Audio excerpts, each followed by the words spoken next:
totoo ba ito na bawal po banggitin ang aking pangalan, pero sa ibang politiko hindi po bawal?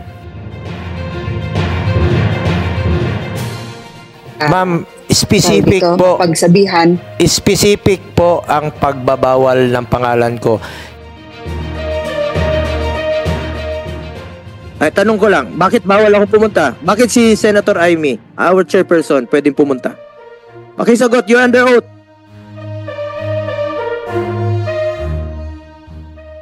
Pera nyo ba yan? Pera ng taong bayan yan, ma'am. Hindi nyo po pera yan. Just be fair with us.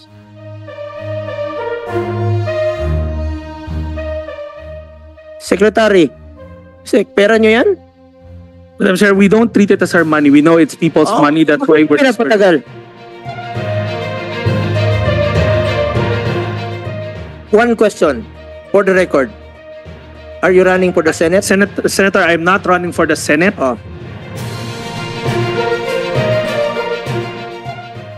Alam ni Senator Amy yan.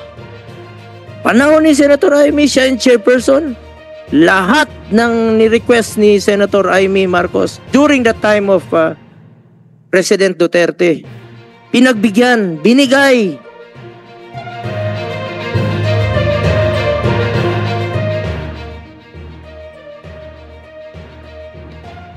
Kawawang Pilipino.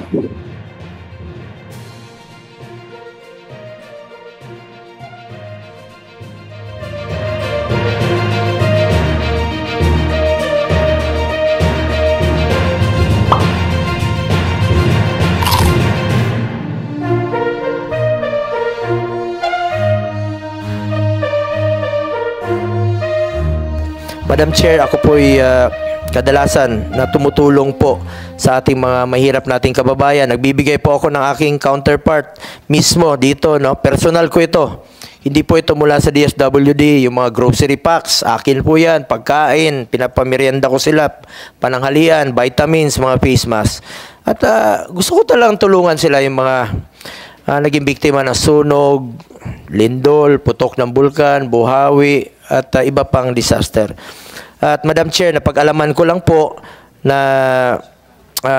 pinagbabawalan po ng DSWD na banggitin po ang aking pangalan. May tanong lang po ako dito sa ating Regional Director, to Maria Angela Gupalan. Go ka pala, ma'am. Go ka rin pala. Ating field office. May tanong lang po ako sa inyo.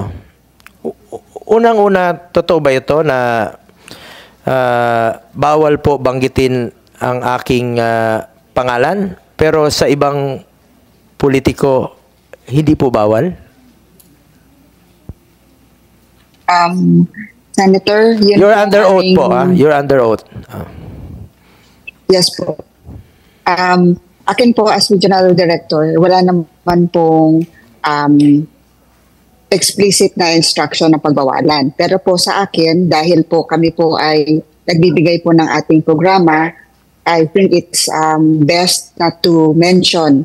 Otherwise, baka po kasi kami Ma'am, specific po. Pagsabihan. Specific po ang pagbabawal ng pangalan ko. Bawal banggitin ang pangalan. Sa totoo lang po, hindi nyo na kailangan banggitin ang pangalan ko. Pero sana naman, maging pantay naman kayo. Kung yung ibang pangalan pwedeng banggitin, bakit pangalan ko lang hindi pwedeng banggitin? Senator, wala po kung naalala na may explicit instruction na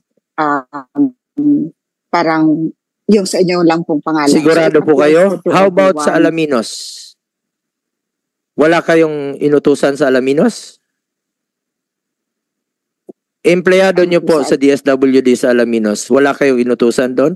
Hindi kayo nag-conduct ng briefing na bawal banggitin yung pangalan ko?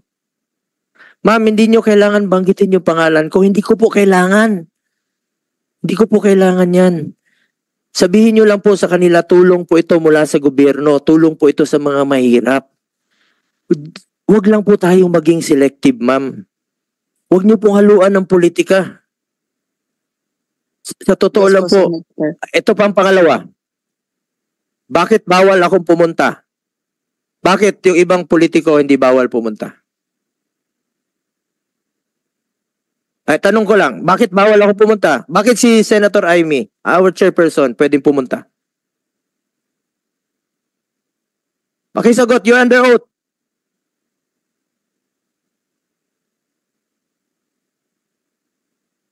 Hindi niya masagot, Madam Chair. Pangatlong tanong ko, pera niyo ba yan? Pera ng taong bayan yan, ma'am. Hindi niyo po pera yan. Just be fair with us. Pinaglaban namin ang budget ninyo panahon pa ni dating Pangulong Duterte. Alam niyo, during the time of President Duterte, walang pinipili. Ang nagdala noon si Secretary Rolly Bautista, isang dating sundalo. Walang pinipili po yon. Hindi naman kailangan banggitin ang pangalan namin, pero wag niyo naman sanang ipagbawal na banggitin. Wag niyo naman sanang ipagkait na kung meron po akong gustong dalahin sa natulong sa kanila. Akin naman yun, ma'am. Personal ko naman yun. Personal ko po yung grocery pack. Personal ko po yung Jollibee. Kung gusto kong pakainin, gusto kong pasayahin ang mga kababayan natin sa panahon ng kanilang kalungkutan, mapasaya ko man lang sa kanila. Bakit nyo naman pong ipagkait sa kanila yan? Hindi nyo naman po pera yan, ma'am. Besides, sarili ko po ito, ma'am. Kung pupunta man po ako doon, akin po yun. Huwag nyo naman sanang ipagbawal. Ngayon, nandito ang inyong secretary. Pwede naman sigurong sagutin ng atin mahal na secretary yan. Bakit po ganon, sir, naging selective do tayo? At meron lang po ako isa-cite na isang instance. Halimbawa, dito sa isang lugar, Secretary Rex, sa Mindanao, merong due doon for payout na dapat nang ibigay sa kanila. Nung pumunta ka, naka-hold yun for how many months? And then nung pumunta ka, dinoble mo. Dinagdagan mo, dinoble mo. Pwede pala yung ganon. Kasi ikaw yung pumunta. General Santos City, sir. Senator, this was during the earthquake. Hindi po. Recently lang po ito. Meron pong due for payout na po doon, mga indigents, no? Senator, Maybe biktima po ito ng earthquake o disaster, due na po. So nagmakawa sila sa inyo, sir. Matagal na po itong validated list na ito for payment na po ito. Ngayon, nung pumunta ka, sige, release nyo na. Release nyo na. Nung pinarelease mo, dinoble mo pa. So, ibig sabihin, pag kayo ang pumunta, pwede nyo palang doblehin. Pag nagiging selective kayo, Secretary. Madam Chair. One more question. Hindi ba ito na nagagamit sa politika ninyo? My politics. Yeah. Senator, I'm not. One question for the record. Are you running for the Senate? Senator, I'm not running for the Senate. Oh, in fact, yes, and in fact, I even wrote all the public polling firms to remove me from the list. And then, and I think I communicated that so many times. Okay, so don't be selective. Alam ng publiko yan. Nakikinig ang publiko natin. Senator, Madam Chair, if I may respond. First of all, hindi ho ako pumunta ng General Santos this past couple of months. This year, if I can recall, pumunta ako sa General Santos na nag-earthquake ho sila. Region 12. Well, the last time was last year. Last year, last year. Yes, late last year, if I'm not mistaken. Yun pa yung September na mga listahan. Yun pa yung September na listahan. Ang tagal na, validated list na siya. Nagmamakaawa sa inyo from August, July, August, September, hanggang umabot na lang ng, kailan kayo pumunta ng... Senator, pumunta ho ako doon right after the earthquake twice. Kailan nga po yun? Kailan ba yung earthquake? The earthquake was end of the year. Remember, lumapit sa iyo yung mga local officials and then you ordered them to release the the AX kasi lumapit sa iyo personal, di ba? Senator, So, kailangan bang lumapit sa iyo personal? no, Senator, let me just qualify ho. Lahat ho ng binigay niyo na list sa amin, we're vetting it one by one.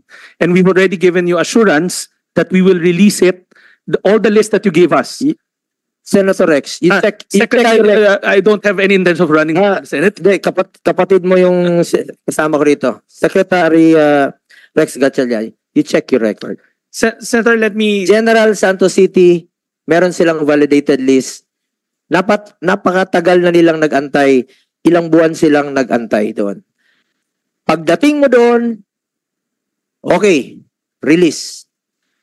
Doblehin mo. So, ibig sabihin, Senator, Madam Chair, if I may just clarify ano ho yung nirelease ko. Ang nirelease ko doon, emergency cash transfer. That's why the amount is bigger. Hindi ho ako nag-release ng AX. In fact, the mayors came to me, we met there with the governor, emergency cash transfer ho yung doble na sinasabi niyo. Hindi ho ako nag-release ng AX, it's emergency cash transfer. Kaya nga ang punto ko doon, sir, ilang months na yung nagmamakaawa yung mga beneficiaries. So, bakit nyo pahirapan? 3,000, 4 na buwan, 5 buwan, Senator, nagmamakaawa. Hindi nyo naman pera yun, sir. Pera ng taong bayan yan. Ma-ex po yan. Madam Chair, if I may clarify again. First of all, Madam Chair, I'll have Director Wentz explain the details of what we've done with the list. Pero a while ago, may inamin ho ako na nagkaroon kami ng problema sa sarili naming financial management office. That's why we were having cash shortfalls in some of our regions.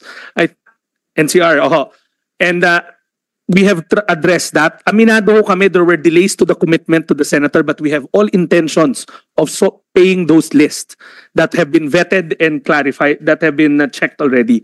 But ako, I put my admission that na-delay yung iba because of what I admitted a while ago. We found out that meron kaming late submission sa DBM ng aming cash requirements. But we assure you that in the second quarter, we will clean that list. Sir, 4 months, 5 months nag-antay yung beneficiaries. 3,000 yung matatanggap nila, pero nag-antay sila ng 5 buwan. Kailangan pa ba nilang antayin na maglindol sa lugar nila bago nyo i-release? Sen, O hindi... kailangan pa ba nilang pumunta ka doon bago nila i-release? Alam mo, to Director Marie Angela Gopalan, alam nyo ma'am, sa panahon ni dating Pangulong Duterte, walang pinipiling pagtulong noon, no? Kung kailangan ng social amelioration program, pinapahanap niya, kinokontak niya ang LGUs, dapat walang duplication, walang iiyak na walang mabibigyan. Walang pili yan, walang halong politika yan. Lalong-lalo na po sa panahon ng pandemya. Makakatanggap ng ayuda. Walang politika noon. Alam ni Senator Amy yan. Dahil siya po ang chairperson ng social justice nung panahong yon. At ma'am, kahit na si Ma'am Amy, meron po siyang kanyang sariling initiatives or amendments. Kung ano po yung kanyang gustong ito patulungan at ng mga lugar panahon ni Pangulong Duterte, walang bawal kay Senator Marcos. Lahat po'y pantay-pantay. Walang bawal kay Senator Joel Villanueva. Walang bawal kay Senator Angara.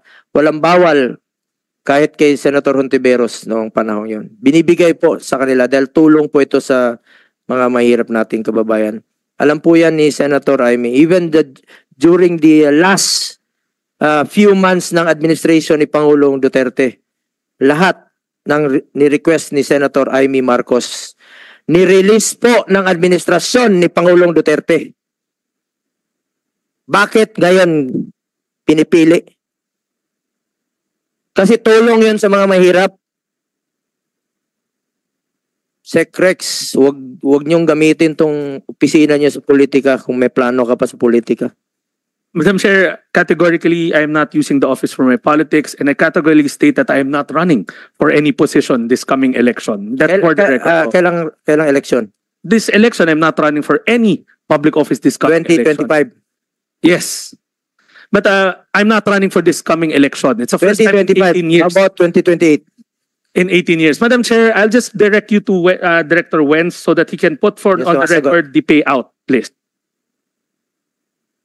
Senator Bongo, Madam Chair po, as of the moment po, as per discussion po during the April 2 meeting po with you, with your staff po, we already provided the live file so that the office po ni Senator Bongo can access po even po dun sa updates ng payout at saka yung mga scheduled payout for the second quarter. Kasi we discussed already na we committed to do the payouts as most of the listahan ay within the second quarter. But from the April 2 meeting po natin, and eventually up to this date, we were able to settle na po almost 22 payouts for the record po, comprising po the 12.70% increase. And we still have to discuss po with your team po to discuss some of the listahan pa na kailangan po nating i-troubleshoot kasi may mga mismatch pa po doon, Secretary, and then Madam Chair po. Alam ni Secretary Rex Gatchalian, you were mayor then, Secretary Rex. Nung panahon mo as mayor ng Valenzuela, hindi naging selective ang DSWD sa panahon yon. Kung anong kailangan mong tulong sa iyong bayan, sa iyong syudad sa Valenzuela, what is due sa inyo, binibigay talaga. Walang, hindi katulad ngayon. August, Abril na ngayon, magmamakaawa yung Pilipino sa tulong na 3,000. AIX nga yan, di ba? Assistance in Crisis at Situation. Pera nyo ba yan? Kayo ma'am, Yusek, pera nyo ba yan? Secretary, Yusek, pera nyo yan? Madam Chair, we don't treat it as our money. We know it's people's money. That's why we're patagal. Mr. Chair, Madam Chair, if you can recall in the August yung list. Because of politics. Because of politics. Hindi naman ako kalaban ninyo ah. Huwag niyo damay yung mga mahirap. Alam ni Senator Amy yan no? Panahon ni Senator Amy, siya yung chairperson. Lahat ng ni-request ni Senator Amy Marcos during the time of President Duterte, pinagbigyan, binigay. Lahat. Walang delays. Ni isang araw, walang delay. Anong sinabi ni Senator Amy noon, even during the last few months of President Duterte's administration? Binigay. Check your records. You may check your records. Check nyo. Andiyan yan eh. 2022. Tulong sa Maynila. Check nyo. Walang delays. Ni isang araw, ni isang linggo, walang delays. Kasi tulong sa mga mahirap. Panahon ng pandemya, yung SAP. Kaya halos hindi nga kami matulog nun eh. Para mabigay lang sa lahat yung tulong na social amelioration program ng gobyerno.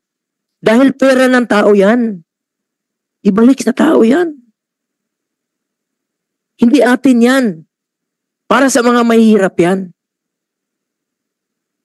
Balik nyo sa kanila. Please, Secretary Rex Gatchalian. Senator, we have no intentions of withholding. In fact, last year, if you look at our disbursement rate and our obligation rate, nagamit po lahat yan. Alam nyo, We assure you that we will make sure, Madam Chair, that ang nangyayari ngayon, sasabihin nyo, walang pera. Walang cash. Sa lahat na nakikinig na DSWD Regional Director, yun naman ang uniform answer niyo, di ba? Walang cash. Hindi pa na-release. Pero pag paborito ninyo, ang politiko, uy, may cash na bukas. Pag sunog, ay sorry sir, walang cash. Papahinapan niyo yung Pilipino. Nasunugan na nga, back to zero. Walang pambili. Walang pambaon. Walang pambili ng damit. Hindi makaaral. Papahirapan niyo pa. Kasi walang cash ang DSWD. Pero kung meron kayong gustong i-pay out, may cash. Pag may, ano nga yung kasabihan? Pag merong, kung gusto, may paraan. Pag wala, may dahilan. That is your motto. DSWD. Ang problema natin ngayon, i-institutionalize natin ang AIX. Paano natin to institutionalize? Para saan? Para kanino? Para ba sa mga mahirap? O para sa gusto ninyong tulungan? O para sa politiko? Yan ang dapat nating sagutin na nag-aantay na sagot ang taong bayan. Alam nyo, naawa ko sa mga mahirap. Mahirap lang papahirapan pa. Sana huwag naman pong ganun. Kaya tayo narito para isabatas ito, institutionalize ito. Pero kung isa sa batas lang natin ito, hindi yung mga mahirap ang mga kinabang. Huwag na lang. Kawawa yung Pilipino. Kaya hindi tayo umasenso. Merong mga programa na makakatulong na mapabilis ang serbisyo. Halimbawa, hindi ko naman sa pinagmamalaki. Andyan yung Malasakit Center. Walang pili yan. Basta Pilipino ka, qualified ka. Pumila ka lang doon, tuturuan ka ng social worker. Pagpatuloy nyo lang yung mga programa na makakatulong. Huwag niyong pigilan, huwag niyong sirain. Huwag niyong pahirapan ang Pilipino. Pera po ng taong bayan yan. Kanila po yan. Sa Pilipino po yan. Yun lang po, Madam Chair. Paki-update na lang po, sir, sa mga nagmamakaawa sa inyo. Yung mga listahan ninyong sinasabi na just submit the list of qualified beneficiaries. Pinapasubmit nyo naman, pero baka maubos pa yung pamasahe nila sa kabalik sa inyong opisina. Baka lugi pa sila sa 3,000 tatanggapin nila sa kabalik. Kawawang Pilipino.